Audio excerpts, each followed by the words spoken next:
میرے آقا نبی کریم صلی اللہ تعالی علیہ وآلہ وسلم ارشاد فرماتے ہیں، میں تم لوگوں کو اللہ تعالیٰ کے ذکر کی کثرت کا حکم کرتا ہوں، اور اس کی مثال ایسی ہے جیسے کسی شخص کے پیچھے اس کا دشمن لگ جائے اور وہ اس سے فرار ہو کر کلام محفوظ ہو جائے، یعنی اللہ کا ذکر بندے کو محفوظ کر دیتا ہے۔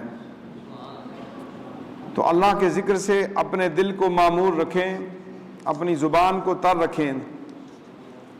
دل ہے وہ دل جو تیری یاد سے معمور رہا، سر ہے وہ سر جو تیرے قدموں پہ قرباں گیا۔ چھوڑ غفلت اور خدا کو یاد کر، چھوڑ غفلت اور خدا کو یاد کر، ذکر حق سے عاقبت آباد کر۔